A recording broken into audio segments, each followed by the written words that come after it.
Olá, sejam todos bem-vindos ao Que Lei é Essa? Eu sou Carla Albuquerque e trago hoje para vocês uma convidada muito especial, a doutora Raquel Galinatti.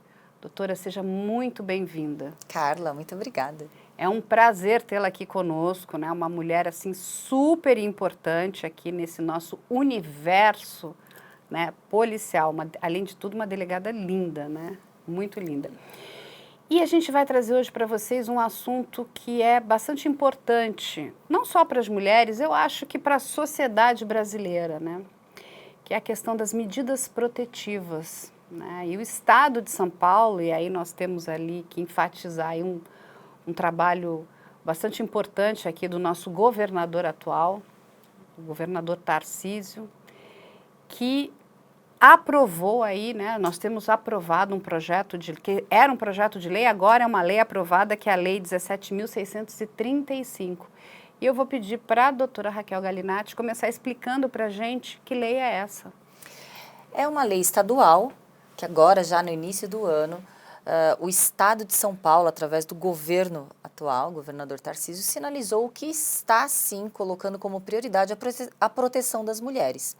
Então, essa lei nada mais é do que uma sinalização da obrigatoriedade de sermos solidários. Então, uma mulher em situação de risco, uma situação em que ela se sente ameaçada, amedrontada, em estabelecimentos de entretenimento como bares e restaurantes, coloca-se a obrigatoriedade para que esses estabelecimentos acolham esta mulher. Lembrando que o enfoque é a vítima. Então, o acolhimento para esta vítima, qual é a necessidade que ela tem naquele momento? O pedido de ajuda, o direcionamento até as autoridades policiais, até um hospital.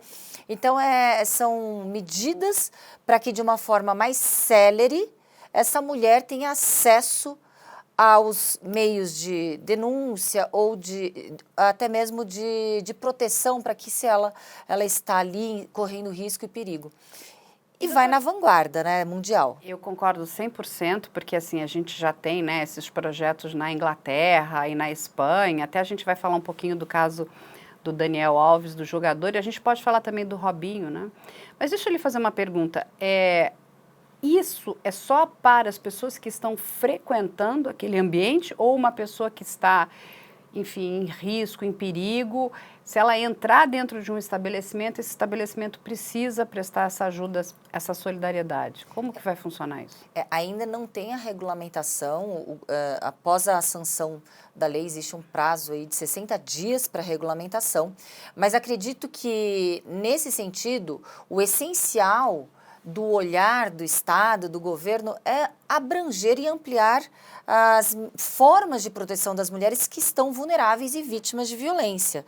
Seja essa violência sexual ou uma violência doméstica e familiar, nesse sentido,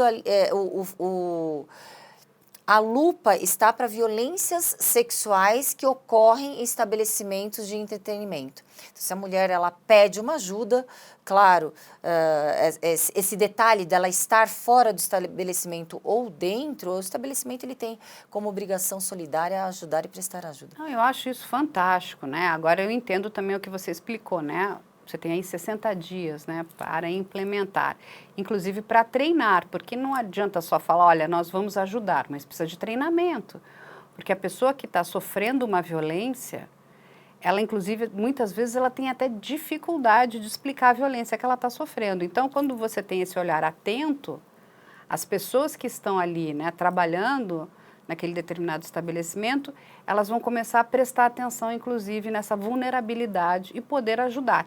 Então, independente da pessoa pedir ajuda, pelo que eu entendi, você me corrija se eu estiver errada, se uma pessoa que trabalha naquele estabelecimento entender que alguém está sofrendo algum tipo de violência, essa pessoa pode acionar a autoridade policial, pedir uma ajuda, independente da pessoa chegar até, olha, me ajuda?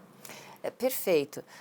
Eu não creio que solicitar uma ajuda policial, claro, se for uma situação explícita de agressão física, etc., com certeza.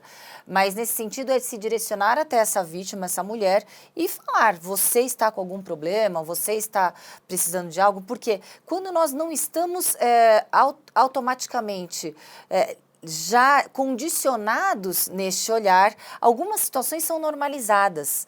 Mas a partir do momento que temos leis, temos o enfoque para que violências existem e elas não podem ser romantizadas ou silenciadas sob uma roupagem de que é uma paquera, estamos numa situação de lazer, de entretenimento, essas mulheres estarão mais protegidas. Então é perfeito isso, quando as pessoas que estão nesse estabelecimento já automaticamente presenciam e percebem situações que não mais podem ser normalizadas, porque há uns anos atrás, quantas vezes vimos mulheres sendo puxadas pelo braço, com beijos roubados, abraços forçados, e nada era falado. Estão ali numa situação de paquera, de conhecer um ao outro, então a gente não vai interferir porque eles sabem o que está acontecendo. Não, hoje a sociedade ela tem sim obrigação não só de reprovar, mas de não estar mais conivente com situações erradas. Então, essa lei, ela mostra uma nova leitura do que temos que ter para convívio social. A gente está falando em bares e entretenimento, restaurantes, discotecas, baladas, né? Mas na nossa vida cotidiana a gente tem que já ter esse olhar diferenciado. Você sabe, doutora, que uma vez eu estava, já tem alguns anos, né? Foi num restaurante e eu presenciei uma agressão, né? Era um casal, aparentemente eles eram de fato casados, e esse homem começou a agredir a mulher. Mas agressões verbais, assim, um tanto quanto grosseiras, e assim, ele estava já partindo, inclusive, para quase, né, uma violência física. E a mesa estava muito próxima à minha, e eu vi aquilo, eu falei, eu não vou me calar, né? Eu falei, olha, você não pode tratar essa mulher dessa forma. Para meu espanto, o garçom do estabelecimento veio dizer, olha, você não pode se envolver com essa outra mesa. Eu falei, como não? Entende? Isso está errado. Ele está aqui gritando com essa mulher, a mulher nitidamente estava bastante apavorada, aí ela só falava assim, não, tá tudo bem, tá tudo bem. Ela precisava de ajuda e ao invés de receber ajuda, o que acontecia? O restaurante falou, olha, não se meta, essa aqui não é sua mesa. Olha que absurdo. Carla, você está tocando num ponto muito, muito interessante, que é o que nós estamos acostumados a vivenciar quando a gente fala em inter-relação homens, mulheres, sociedade. Por exemplo, os bares e restaurantes, eles colocam sim, como forma de marketing, mulheres com entradas gratuitas, mulheres com drinks gratuitos, como se fosse uma isca, um chamariz para o público masculino. Aquele local é um local bacana, badalado, os ingressos são caros, as entradas são caras e tem um significativo número de mulheres que frequentam este lugar. Mas não necessariamente essas mulheres pagam os ingressos, elas ganham os ingressos para florir, no caso, enfeitar e servir como atrativo. E quando você coloca no subconsciente já uma situação social, em que é normal, aliás, as mulheres até exigem, eu sou mulher, eu quero entrar, eu não quero pagar o mesmo que o homem. E aí, qual é a situação de igualdade desta mulher quando ela entra num contexto de paquera? No inconsciente deste homem que pagou a mais, ele acha que está embutido também pagar pela paquera, pagar pelo cortejo. Ele já pagou, as mulheres não estão pagando naquele ambiente. E a gente está falando em ambientes que nós frequentamos, para entretenimento, para discotecas, bares, inúmeras vezes. As entradas dos homens aqui são significativamente mais caras do que a entrada de mulheres. Há, inclusive, as ações de bebidas, e as mulheres já estão numa desvantagem também cognitiva. Então, quando você fala isso, eu vejo a gravidade, porque o estabelecimento, claro que ele não vai responder por crimes. Crimes a gente sabe que uma pessoa jurídica, ela responde por crime somente se for um crime ambiental, né? As exceções das exceções. Mas nada exime da responsabilização indenizatória, danos morais, danos materiais, se houver, e pela omissão. Então, a gente vê, inclusive, nessa nova lei estadual, algumas obrigatoriedades de sanções previstas no Código de Defesa do Consumidor pela hipossuficiência da relação consumidor-estabelecimento. Então, a gente tem que também fazer uma reconstrução social dos nossos espaços e como estamos inseridas, aí eu me incluo como mulher, nos espaços. Não, eu concordo 100%, né? Nesse caso, até, só para finalizar, depois eu fiquei sabendo que a angústia do garçom era porque aquele era um cliente que, né, frequentava, então posso perder o meu cliente, né? De novo, talvez nem seja culpa do garçom, ele tenha recebido ali alguma orientação, mas, de novo, é uma questão um tanto quanto gananciosa, né? Você só está pensando na questão comercial, né? Na questão financeira, e, nitidamente, ali existiu uma vítima. Enfim, mas que bom que essa lei chegou para mudar isso, né? Agora temos... Porque sempre a questão da lei é muito importante, a gente sempre fala muito aqui no programa que a lei ela existe quando o direito é desrespeitado. Então, o direito foi desrespeitado, vem a aplicação da lei. Precisamos de uma lei para corrigir aí uma rota que estava, né, mal ajambrada ali. Mas você falou muito bem que a gente tem que mudar também essa mentalidade, porque enquanto a mulher aceitar, e aí precisamos todas nós nos incluirmos, né, nessa questão, que eu pago menos ou eu não pago nada, você está sendo, né, usada como um objeto. Existe ali uma objetificação. Porque, exatamente, a mentalidade do outro lado vê o seguinte, bom, se ela não pagou nada, eu estou pagando, eu posso mais, né? É uma questão do poder econômico, né? Uma questão financeira. Então, a gente também precisa mudar essa mentalidade, que seja igual. Exatamente. Eu acho que é o seguinte, tem que custar o mesmo. O que custa para uma mulher e o que custa para um homem. Se custa X para um, tem que custar X para o outro. Aí, a não ser o caso de você pagar um poder... a não ser o caso de você pagar um valor menor, porque você tem... ou entra numa lei do idoso, ou uma meia entrada, que aí são outras questões. Perfeito. Mas enquanto a gente não mudar essa mentalidade, a gente vai ver essa quantidade de violência. Porque, principalmente quando a gente está dentro de um bar, né, num restaurante, numa balada, existe o consumo de bebida alcoólica. E algumas pessoas consomem e aí elas vão, né, a gente sabe também o que a bebida faz, ela te deixa livre, né? Ela coloca o que você tem de melhor e de pior para fora, né? Você pode ficar engraçado, alegre, né? Brincalhão, você pode ficar agressivo, né? Você pode se tornar uma pessoa bastante, vamos dizer, inadequada, irresponsável ali naquele determinado momento.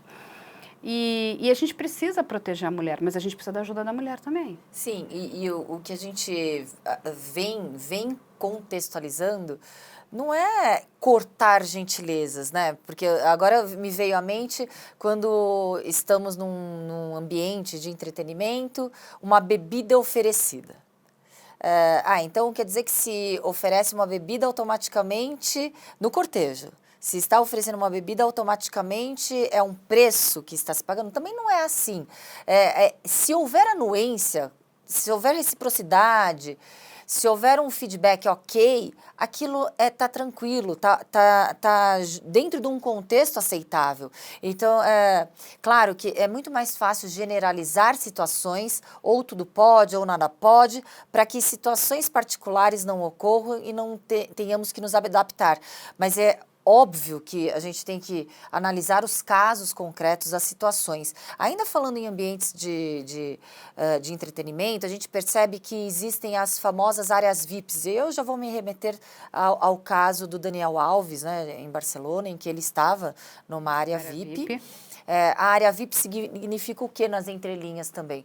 Uma área em que as pessoas são especiais, que as pessoas pagaram pelo espaço, que as pessoas pagaram por acesso VIP a um banheiro, as pessoas pagaram acesso VIP a um determinado garçom, as pessoas inclusive pagaram acesso VIP para não serem incomodadas por seguranças, né? Tudo isso está implícito num pacote VIP, que a gente sabe, é a realidade. Mas não está implícita a prática de crimes. E aí que os estabelecimentos podem confundir de forma equivocada, por isso é extremamente importante que tenhamos leis, é que o estabelecimento ele é responsável por tudo que acontece dentro do seu próprio estabelecimento. E que crimes, eles não são apaziguados com o pagamento do espaço VIP. A gente também tem o caso ali que aconteceu em Jurerê Internacional. Eu lembro que foi de uma famosa casa noturna em que uma promoter, ela foi, pelo que o caso a gente viu, ela colocaram no drink dela uma Boa Noite Cinderela, foi estuprada e abusada de todas as formas. Então são vários exemplos que ficam nebulosos, a gente não chega a uma solução, mas a gente vê todas as situações que dão ensejo a interpretações diversas, que existem protocolos explícitos que a área VIP nada não se permite, nada que não se permita na área comum, não. É pelo contrário, a gente percebe que são protocolos implícitos que ficam subentendidos que a área VIP se compra. O espaço, a vontade, a atuação, inclusive de situações criminosas. Então, isso nós temos que ter um olhar muito atento. Os proprietários dos estabelecimentos de entretenimento, bares, restaurantes, discotecas, baladas, etc., e os funcionários. Não, porque a conivência é um crime também. Porque não é porque ele é VIP que ele pode cometer crimes, né? E é o que você falou muito bem. Não se trata aqui que agora você não pode mais fazer, né, um agrado ou uma gentileza, mas tem que valer para os dois lados. Você pode, né, oferecer um drink gratuito para uma cliente, né, uma mulher, mas você também pode oferecer para um homem. Eu acho que precisa, né, a gente precisa estabelecer essa questão, né, do que é social, né, do que é permitido e não da objetificação, porque todo momento que a gente via no passado era isso. A mulher era um objeto, era uma isca. Ela atraía, né, os clientes com muito dinheiro, então eles colocavam mulheres bonitas e vendiam aquelas mesas caríssimas, né? Porque tem, enfim, aqui em São Paulo tem vários lugares, várias baladas que você precisa comprar uma mesa. Sim. Só que a mulher, ela entrava de forma gratuita. Então, ela era uma isca para trazer dinheiro. Então, assim, você tem, inclusive, o próprio estabelecimento comercial usando essa mulher também. Isso que eu ia falar. Quantas vezes, num pretérito não muito longe, já presenciei em baladas mulheres sendo convidadas pelos próprios funcionários e organizadores ali do evento, das festas, a, de forma gentil, ir para áreas VIPs, em que os clientes compraram aquela área VIP. Aquela área VIP não é do estabelecimento, no caso foi locado aquele espaço VIP para outros clientes. Mas, de repente, o próprio estabelecimento anuindo ali e convidando clientes que estão na área comum, mulheres, a ingressarem na área reservada, especial. Então, é uma situação em que eu não estou aqui afirmando que as pessoas elas não podem, de repente, frequentar áreas VIPs ou serem convidadas, mas as regras têm que estar mais claras. As regras, porque se as pessoas elas não conseguem, através do convívio social, não conseguem saber os seus lugares, quais limites não podem ser ultrapassados, então temos que desenhar. O exemplo, a consequência são leis, são cartilhas, são situações em que as pessoas estão ali já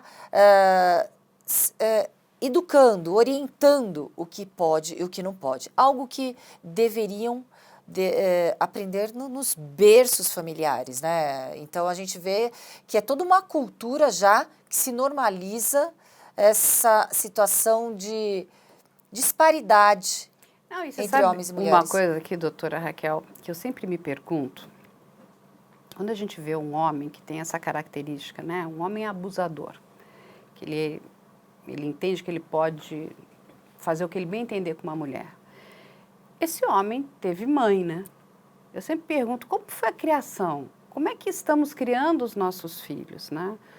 Porque existe um papel fundamental, né, de você criar bons homens, né? E que eles entendam, não, você precisa respeitar uma mulher. Se ela está dizendo que não é não, não é não. Se ela não quer, não avance. Até porque precisamos viver, né, de forma minimamente civilizada. Então, eu sempre me pergunto, a gente tem que dar muitos passos para trás, porque não adianta só colocar uma lei. Esses homens que são abusadores, eles foram criados. Como é que eles foram criados, né? Eu acho que a gente precisa parar como sociedade e repensar o que nós estamos fazendo, né? Qual é o tipo de informação? Porque eu já vi, e é muito triste, né?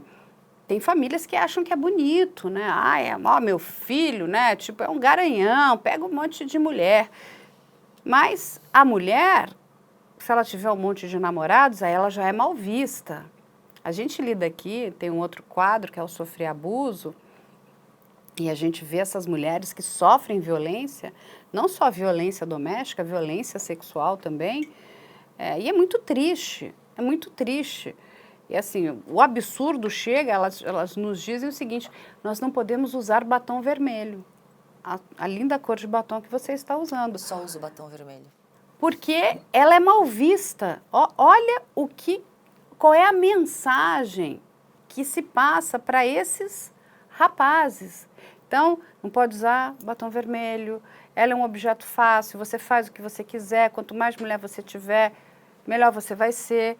Você cria, né? Esse abusador, ele está sendo moldado. Sim, ele está sendo moldado para colocar a mulher como sua propriedade, em que ela tem que estar formatada dentro das ideias estereotipadas já preconcebidas desde a sua formação como pessoa.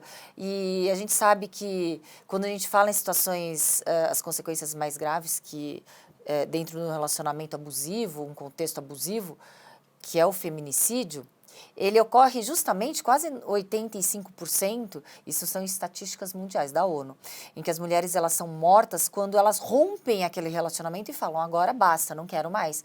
Então o homem ele recusa que aquela propriedade não queira mais ser a propriedade dele, por isso que ele vai matar, porque se não é minha propriedade não vai ser de ninguém. Então é uma situação realmente doentia, que é formado esse caráter, né, esse pensamento, esse posicionamento desde uma educação completamente equivocada. Precisa educar, inclusive, os pais. Sim. Que criam, né, meninos e meninas.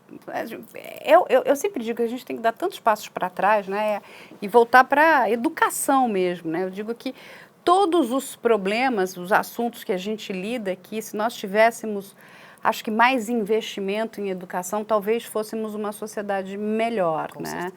Mas aí vamos voltar aqui, porque a gente tem aqui, nessa questão das medidas protetivas, nós vivemos aí no ano de 2022 e agora, né, entramos aí em 2023 com 2 casos, né, de jogadores de futebol, grandes nomes, né, porque o herói no Brasil é o jogador de futebol, né? As pessoas falam, olha, eu quero que meu filho seja jogador de futebol, eles são todos endeusados.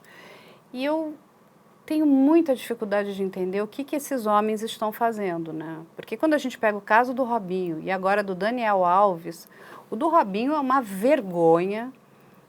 Eu entendo que o Brasil não extradite, né? Brasileiro nato, mas o que esse homem fez na Itália com aquela mulher, porque a forma como ela foi abusada, violentada, a brutalidade e a desfaçatez dele entrar no avião e vir para o Brasil. E aí ele fica aqui. Se ele não sai do país, então ele não é preso. E está tudo certo. É lógico que a gente sabe que a Itália vem negociando com o Brasil alguma forma de ele cumprir alguma pena. Eu, particularmente, não acredito que isso vai acontecer, mas desejamos que isso aconteça. Mas até porque se um tratado de extradição, um acordo bilateral for convencionado, vai ser dos fatos futuros. Os pretéritos, a gente tem até a nossa legislação que não abrange, né, qualquer implementação de fatos pretéritos ocorridos. Não, mas que ele consiga que pelo menos, né, ele cumpra a pena, que, né, ele foi condenado na Itália, que ele cumpra aqui no Brasil. Não sei se isso vai ser possível ou não. Tem vários juristas que estão aí debruçados nesse caso, porque esse caso é uma mácula muito grande. A gente sabe que não é o único, tem anteriores, mas aí chegou um posterior que é Daniel Alves. E ali foi uma série de fatores que ensejaram a rápida prisão preventiva decretada para que ele não conseguisse sair e escapar ali de uma responsabilização penal. O protocolo Nocalen, o protocolo ali em Barcelona utilizado, justamente é o que você já falou. O olhar atento dos funcionários do local, do estabelecimento, já presenciando uma mulher precisando de ajuda, a orientação, com certeza, o fato dela também ter o material genético, que é necessário que a mulher seja orientada, assim que abusada, agredida sexualmente, ela não tem que tomar banho, ela tem que se dirigir diretamente à polícia, ao IML, para que aqueles vestígios de material genéticos estejam ali. E aí, claro, a identificação do autor do crime, todas as provas testemunhais, o circuito interno, tudo aquilo corroborou e deu uma robustez para que a prisão preventiva dele fosse muito mais viável e rápida. Agora, a estratégia utilizada, que a imprensa falou muito que foi uma armadilha, mas a estratégia utilizada pela polícia espanhola também foi excelente. Foram informações ali vazadas de que, de repente, ele teria ficado 5 segundos, 10 segundos somente no banheiro. E ele recebendo essas informações, a polícia já estava em mãos com todo o conjunto probatório apto para a prisão, para a decretação da prisão preventiva. Aliás, já estavam em andamento aquele mandado de prisão, mas ele caiu nessa isca que foi disseminada pelas redes sociais de que não tinham muitas provas concretas contra ele. Fez com que ele retornasse e ali ele não pudesse sair. Agora, se ele tivesse saído do país, aconteceria a mesma situação que aconteceu com o Robinho. A impunidade estaria aí latente, claro. Não, e é muito interessante no caso do Daniel Alves, porque eu também concordo com você, a polícia espanhola, né, a polícia catalã, foi muito ágil, foi muito certeira, né? As pessoas daquela boate Sutton automaticamente, né, chamaram, pediram apoio policial. A moça foi levada para um hospital especializado exatamente para constatar ali a violência. Foi recolhido, né, material biológico, os achados, né, intravaginais na moça, uma moça tão jovem de 23 anos, mas o melhor foi aquilo que foi achado dentro do banheiro da boate, porque eu tive acesso às informações do que foi testado. Inclusive a cueca do Daniel Alves faz parte do conjunto de provas. Não é que ele cedeu a cueca, ele deixou a cueca no chão. Então, assim, você entende? É de uma, eu não sei, é de uma desfaçatez, de uma impunidade. Ele ainda tirou a cueca, largou a cueca no chão, porque eles recolheram, né, vestígios, e um dos achados foi essa cueca que foi para análise, que foi compatível com o DNA dele, tinha sêmen na cueca, ou seja, eles tinham tudo na mão. Quando ele vai, né, prestar um depoimento para essa juíza, que é o equivalente ao juiz de garantias que nós vamos ter aqui no Brasil também, ele conta várias versões, sim, entende? Ele se enrola, e naquele momento, também muito inteligente, né, da própria parte investigativa, que diz, não, pode vir, a gente só quer recolher o seu depoimento, e ele vai até sem advogado. Gente, se você é chamado, né, por uma autoridade policial ou alguma autoridade da justiça, você deve comparecer, inclusive, com seu advogado para entender o que está acontecendo. Principalmente ele sabendo o que ele fez, porque ele sabe o que ele fez. Ele tenta esconder.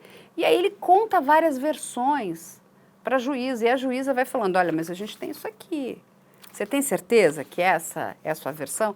E ele conta 3 versões no mesmo dia para aquela juíza. E a juíza fala, não, agora não, você vai ficar preso. E as versões da vítima, elas não mudaram. De forma alguma. E o que chama atenção também, a vítima, ela quer a punição, ela não quer indenização. Sim. Então, tudo isso, claro, faz parte de um contexto para você remontar os fatos, a verdade possível daqueles fatos que aconteceram, dos crimes. E é uma situação em que ali o estabelecimento comercial colaborou e muito para que houvesse uma agilidade desta forma e uma resposta do sistema de justiça criminal ali, da Espanha, para aquela vítima, para a sociedade. Eles estão de parabéns, inclusive porque tudo muito próximo do caso Robinho, que é uma vergonha internacional, né? Aí você pega esse cidadão. E ele conta a cada hora uma versão, agora já voltou atrás e diz que ele é que sofreu violência. Coitado, você morre de dó dele, né? Sofreu violência. Ele não consegue nem explicar como é que ele sofreu violência. Eu queria saber como é que um homem que sofre violência consegue manter uma conjunção carnal e conseguir ali, né? Acho que realmente... Mas, enfim, voltando a situações de bares e restaurantes e baladas, tem uma situação muito interessante também na Inglaterra. Eles criaram um protocolo, a Associação de Bares e Restaurantes, que é o protocolo Ask for Angela. E é proposital o Ângela. O Ângela é o angel, né? O anjo da guarda. E esse protocolo faz com que uma mulher... Eles até colocam cartazes nos banheiros femininos e colocam, você veio para o encontro do seu Tinder não está de acordo com o que você esperava que fosse. Você está se sentindo ameaçada, amedrontada? Peça ajuda a Ângela. E são códigos, porque essa vítima ela chega em qualquer funcionário e fala, eu quero falar com a Ângela. Se você criasse, por exemplo, olha, eu quero fazer uma reclamação, são várias reclamações em que as pessoas podem ter dentro de um estabelecimento. Quando você já utiliza o Ask for Angela, o código ali, automaticamente você já sabe que é uma reclamação de uma possível vítima de crime sexual, seja uma importunação sexual, um estupro. E aí as variações são interessantes também. Quando quando a vítima pode pedir um shot angel with rocks, double rocks, ou shot angel fire. O rocks, a pedrinha de gelo, é porque ela quer um carro imediatamente para a polícia. O fire é porque ele tem que ser preso. Então, são algumas variações que o Brasil pode, aqui o Estado de São Paulo, ele pode se inspirar para a criação de protocolos, cartilhas, para que essa agilidade aí e essa linguagem, porque a comunicação, ela também viabiliza a atitude certeira, né? Sim, então, doutor. algumas situações em que a gente, adaptando para a nossa realidade aqui do Brasil, a gente possa auxiliar. E a gente espera que outros estados adotem também essa mesma prática, porque isso é muito saudável, a gente precisa coibir. Agora, de novo, eu quero parabenizar aí o nosso novo governador, e eu sei que você também trabalhou bastante com ele, não é isso? Nesse parte projeto da equipe de transição. Então, ele está, de fato, preocupado com essa situação. Sim, a atenção da vulnerabilidade da mulher que é vítima de violência, não só da mulher, mas dos vulneráveis, das vítimas de violência, de crimes, é uma atenção especial, é prioridade no governo Tarcísio. Ele colocou como prioridade esse olhar, porque há muito tempo a vítima ela fica relegada a quinto plano, quando a gente vê um sistema de justiça criminal dando amplas garantias àqueles que praticam crimes. As vítimas, elas são esquecidas, elas são relegadas, sim. E quando a gente vê esse olhar, essa atenção, uma construção ali de um aparato legal para que aquelas mulheres possam se socorrer aos poderes públicos, mas também de forma efetiva, através de políticas públicas. Nada bastam leis se não tivermos de forma correspondente as políticas públicas atuando para proteger essas mulheres e essas vítimas de crimes. Então, realmente esse olhar a gente tem vivenciado e visto através de ações, né? E doutora Raquel, você trabalhou muitos anos em delegacia, né? Então você teve muito contato também com as vítimas, né? Que sofrem esse tipo de violência. É muito triste. Eu acho que assim, conta um pouco para as pessoas, porque assim, receber uma mulher que sofre violência, né? Não é uma coisa fácil. Não. O acolhimento é muito complexo também. Porque eu afirmo que a vítima mais difícil de ser resgatada é a vítima em que ela está em um contexto doméstico e familiar, porque automaticamente sentimentos são confundidos ali. Aquela mulher, ela nutre um amor pelo seu próprio algoz, uma confiança pelo seu próprio algoz, e automaticamente ela fica desestruturada a cada ataque, a cada agressão, seja ela moral, verbal, psicológica, e as físicas, elas são até amortecidas porque ela já está ali sofrendo diversas agressões que já minam completamente a sua autoestima e o seu conhecimento como pessoa, né? O seu discernimento do que ela é, qual é a sua, qual é o seu valor como pessoa. Então, ela é despida de sua valoração, da sua vontade, e fica codependente. É como se fosse uma correlação também àquela dependência química aos usuários de drogas. Eles sabem que aquela droga um dia vai matá-lo, mas permanece naquela situação. Igual essa mulher, ela sabe que um dia ela vai ser morta, e fatalmente vai ser sim, se ela não romper o ciclo abusivo de violência. Todo relacionamento abusivo, ele se inicia como um conto de fadas. Afinal, o agressor, ele não chega ali conquistando aquela mulher, esbofeteando essa mulher. Ele chega ali como um príncipe encantado, protetor, o homem dos sonhos de qualquer mãe, de qualquer sogra, né, no caso, para que aquela filha esteja junto com esse cara encantado.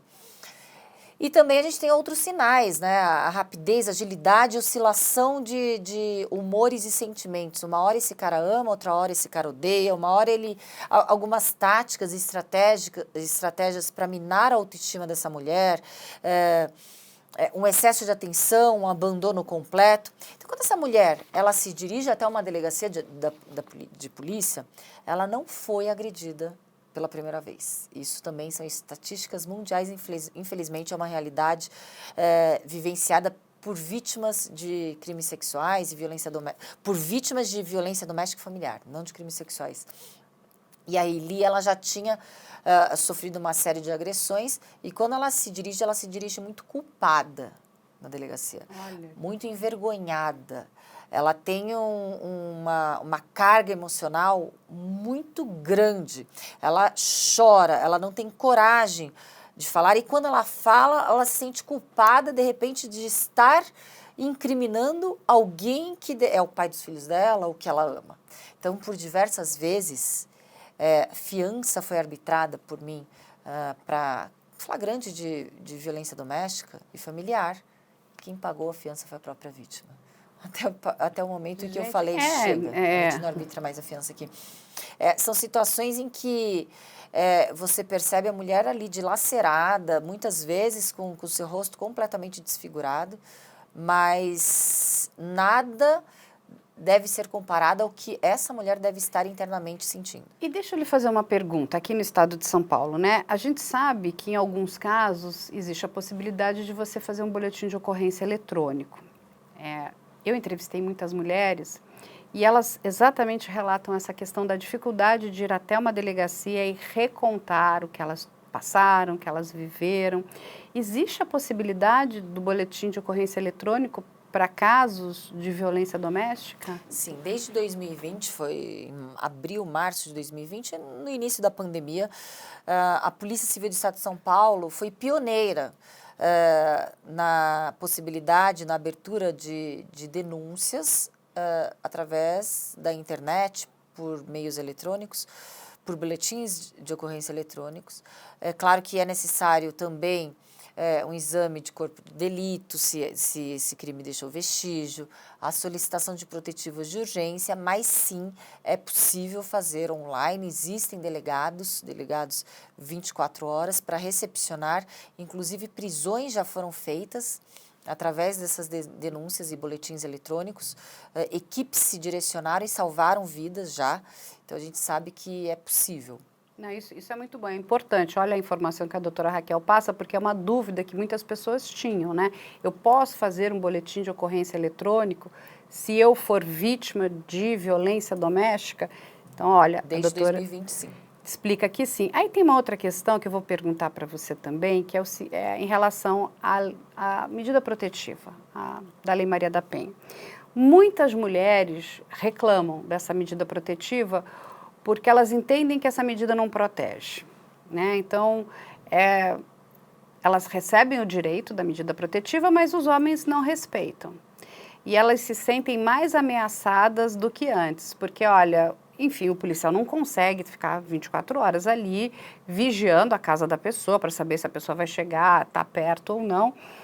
E muitos desses agressores, eles vão ao encontro da vítima, inclusive para, o que você acabou de dizer, né? Vamos terminar o serviço aqui. O serviço é o quê? É um feminicídio. Como você vê, que melhoras poderiam ser feitas em relação a essa medida protetiva, para que as mulheres de fato se sentissem protegidas? A Lei Maria da Penha, que é a 11.340 de 2006, é uma das 5 melhores leis do mundo. Então, todo aquele rol exemplificativo, tudo aquilo que está ali previsto na Lei Maria da Penha é significativamente um avanço na proteção das mulheres. Mas se não tivermos políticas públicas, traduzindo, se não tivermos investimentos, para que essa mulher tenha a estrutura do Estado para protegê-la, essa lei é inócua. Então, quando a gente vê que as protetivas, elas são eficientes, elas estão ali decretando algumas medidas de forma eficaz. Afastamento do agressor do lar, manter um certo tipo de distância, recolhimento de alguns direitos, inclusive desse homem, se, por exemplo, ele use uma arma, ele perde o porte de arma, etc. Mas são várias medidas ali, dependendo do caso concreto. Mas a fiscalização é necessária e urgente. E a fiscalização requer investimento, requer o Estado bancando esse investimento. E é isso que a gente precisa. A gente precisa todos os tipos de forma de proteção para essa mulher, sejam tecnológicas, através de botão do pânico ou qualquer tornozeleira eletrônica, toda essa forma aí de proteção e de vigilância daquele agressor. O que a gente percebe algumas vezes são investimentos equivocados, uma inversão de valores. Quando o Estado ele perde a sua credibilidade, ele quer resgatar a todo custo. Quando o Estado tem uma crise de identificação com a própria sociedade e população de autoridade, ele quer dar umas respostas imediatistas, como, por exemplo, se colocar uma câmera no colete de um policial militar. Várias situações foram colocadas. Diminuiu o índice de letalidade policial. Beleza, mas o índice de criminalidade diminuiu da mesma proporcionalidade? Então, o que eu digo? Se quiserem realmente combater o crime e proteger a vítima, a estrutura tem que estar completa. Quando você coloca o enfoque e desvia o rumo um pouco daquela atividade fim, você está apaziguando apenas pequenos setores da sociedade. Mas a câmera no colete do policial militar não é eficaz? Seria. Se aquele policial militar ele tivesse por completo o número de homens do seu efetivo, as viaturas preparadas e equipadas, coletes balísticos adequados, se tivéssemos uma estrutura completa, aí você coloca outras estruturas para que realmente a gente tivesse efetividade. Então a gente vê que prioriza-se câmeras em coletes balísticos de policiais, em coletes de policiais, mas, da mesma forma, não prioriza-se o monitoramento do criminoso e da vítima que sofre uma violência. Você está excluindo uma situação de outra? Não, estou colocando prioridades. Então, se é prioridade a proteção da vítima, vamos olhar a vítima como prioridade.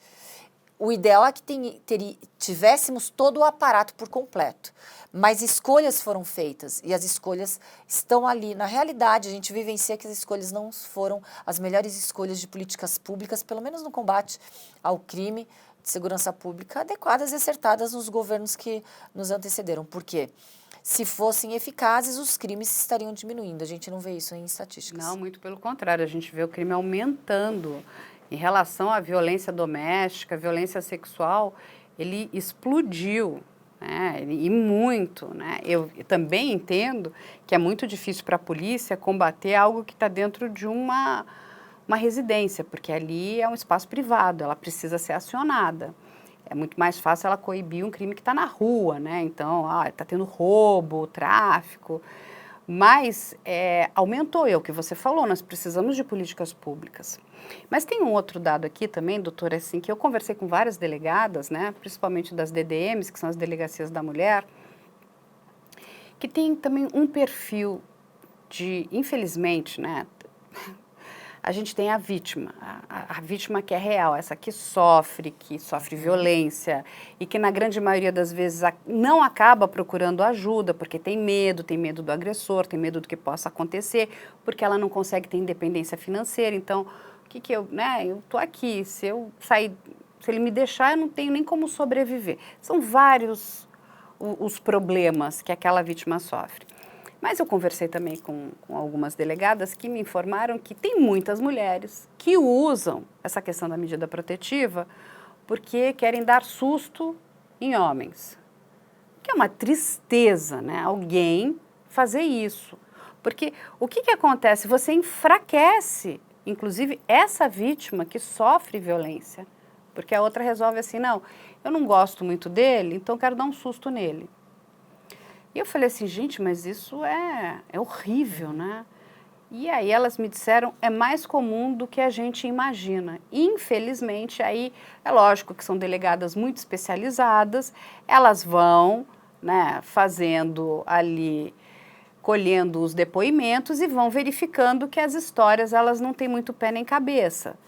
Mas você leva ali, em alguns momentos, você tem até uma denúncia que é fraudulenta. Sim.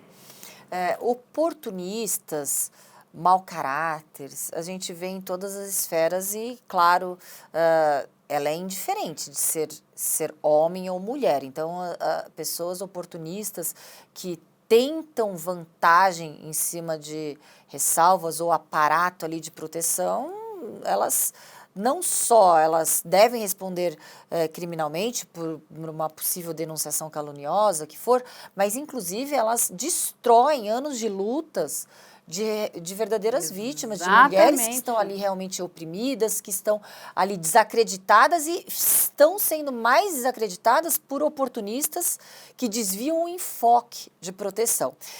A polícia, sim, ela tem um olhar atento, ela sabe a situação de ver a veracidade, a responsabilidade de realmente aceitar aquela denúncia e verificar se realmente condiz com o que está sendo narrado a situação vivenciada. Então, realmente é muito complicado.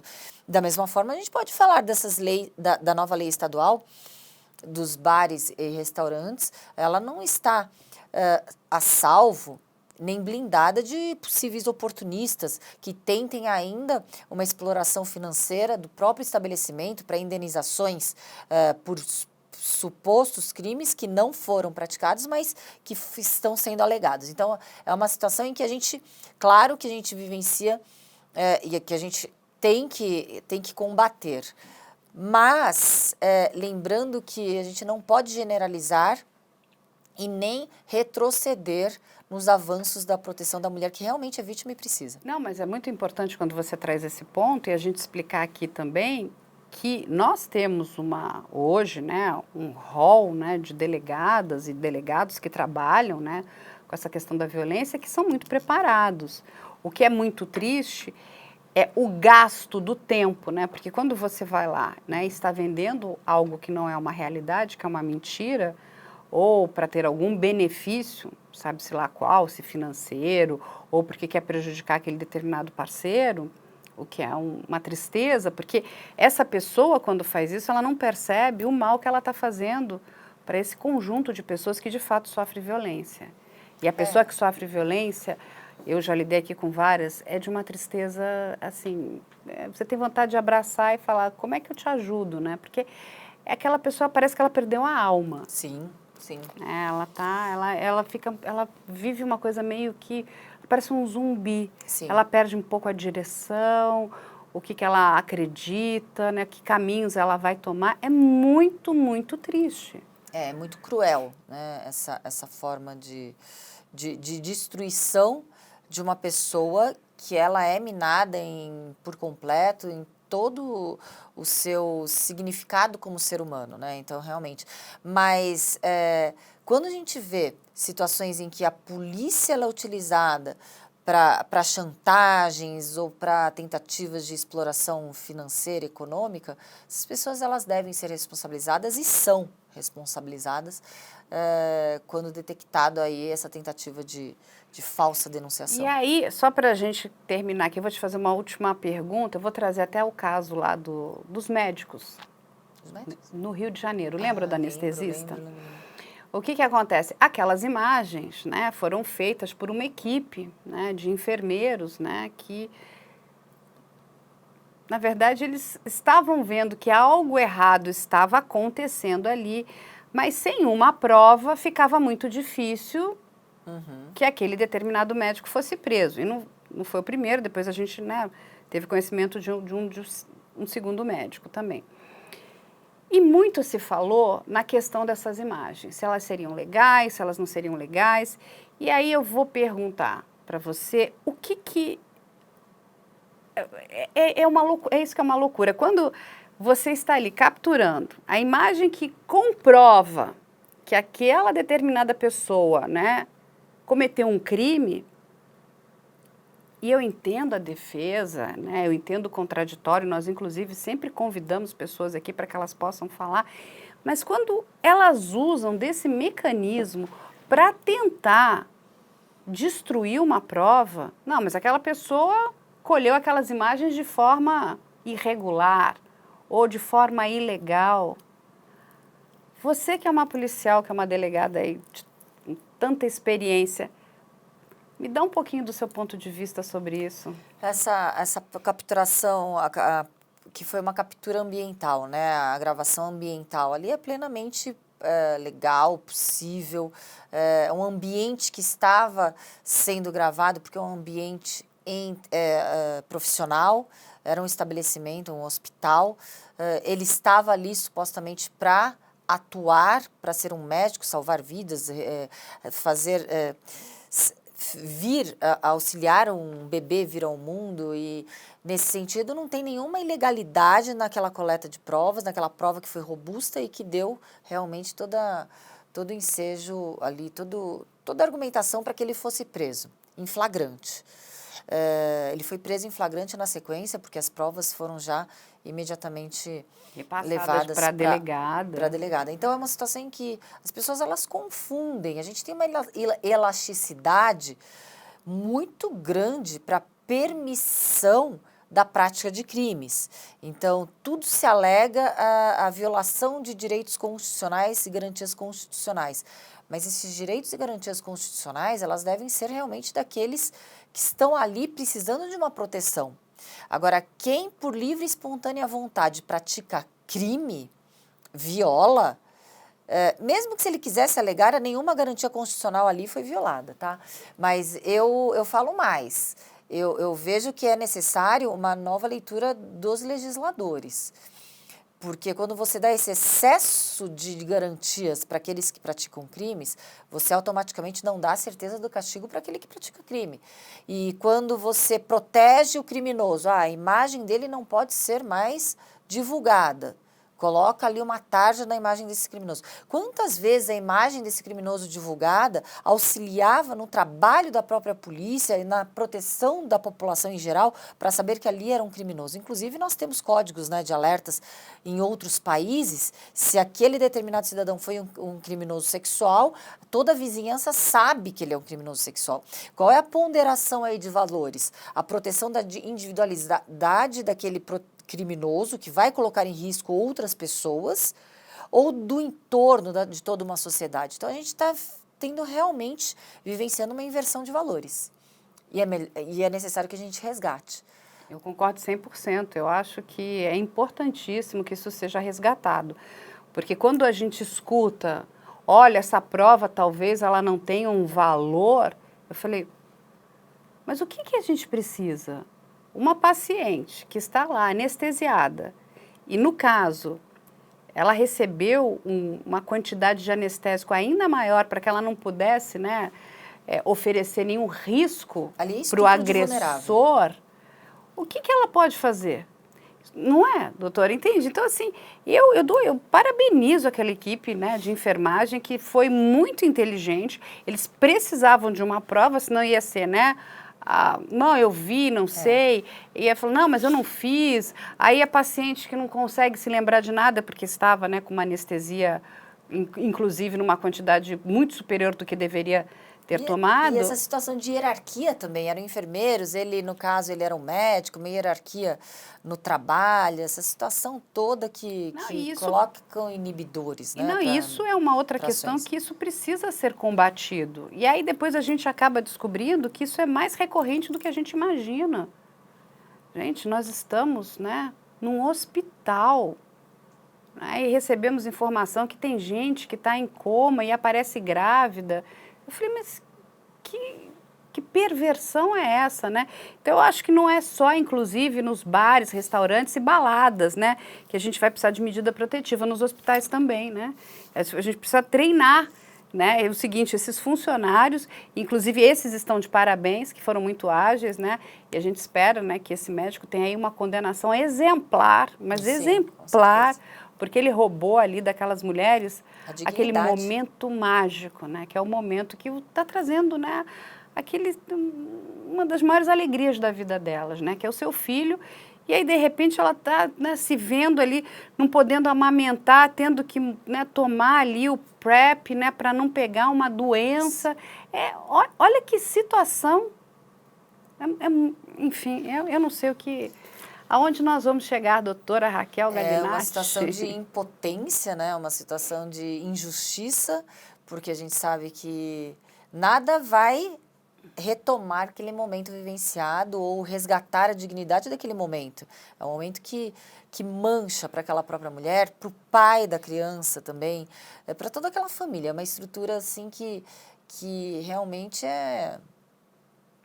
a hediondez é pouca para esses atos, né? A classificação. A gente trata aqui de casos assim, quando a gente fala, não, essa aqui acho que é o pior de todos. Não, consegue chegar um que é pior ainda, né?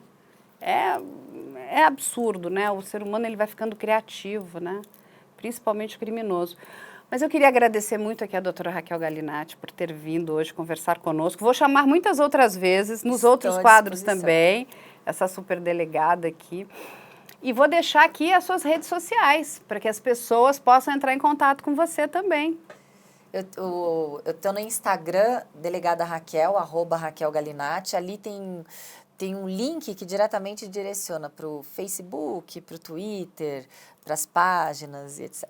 Entre em contato com ela é uma grande delegada, eu acho que ela está aí de portas abertas também para tirar dúvidas, conversar aí com a população, acho que não só de São Paulo, mas de outros estados também, não é isso? A nossa atuação agora, estou como diretora da Associação dos Delegados de Polícia do Brasil, então a representatividade de toda uma classe de delegados agora no âmbito nacional. E eu queria agradecer muito, ela me deu um livro aqui de presente, maravilhoso, vou ler com muito carinho. Né? Ela foi presidente, não é isso, doutora? Dois mandatos do sindicato.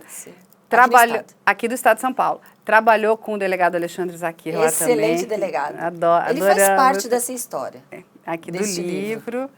Muito bom. Você sabe aí que a gente adora, né, esses policiais incríveis, esses bons policiais. Nós adoramos contar as histórias deles também aqui. E vai ficar aqui também as nossas redes sociais e o nosso e-mail que vocês conhecem, que é op@medialento.com.br. A produção aí está sempre de portas abertas para tirar dúvidas, receber sugestões. E a gente espera vocês na próxima semana.